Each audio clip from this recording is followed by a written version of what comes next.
I found a hidden door in my basement. I wish I had never opened it. I've lived in my house for 5 years. It's an old place, built in the early 1900s, with all the charm and creaks you'd expect from a century-old home. The basement has always freaked me out a bit. It's cold, damp, and smells faintly of mildew. But I'd never paid it much attention beyond the occasional trip to store boxes or grab tools. Until last week, I was moving some old furniture when I noticed a draft. At first, I thought it was just the basement being drafty as usual, but then I realized it was coming from behind one of the shelves.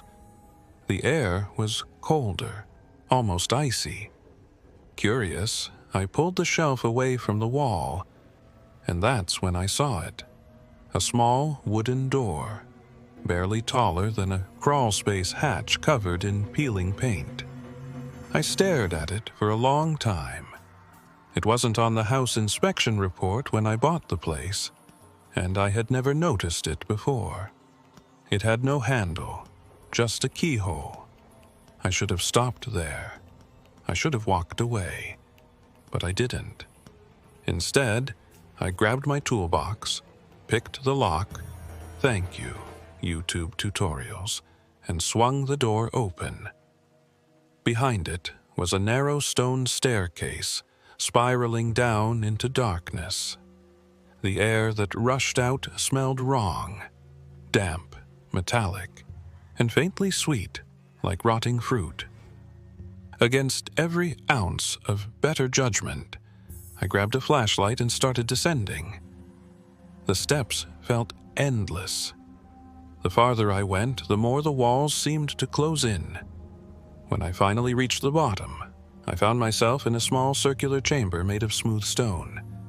In the center was a well. It looked ancient, the edges worn smooth as if by centuries of use. Here's where it gets weird. As I shined my flashlight around, I noticed something scratched into the walls. Words, over and over the same phrase. Do not look down. I backed away from the well, heart pounding. But then I heard it. A soft, wet sound, like something shifting in the water. My flashlight flickered, and in the brief darkness, I swear I heard a whisper, faint, like it was coming from miles below. Help me. I should have run. I should have bolted back up the stairs and sealed the door forever. But something about that voice, it didn't sound threatening.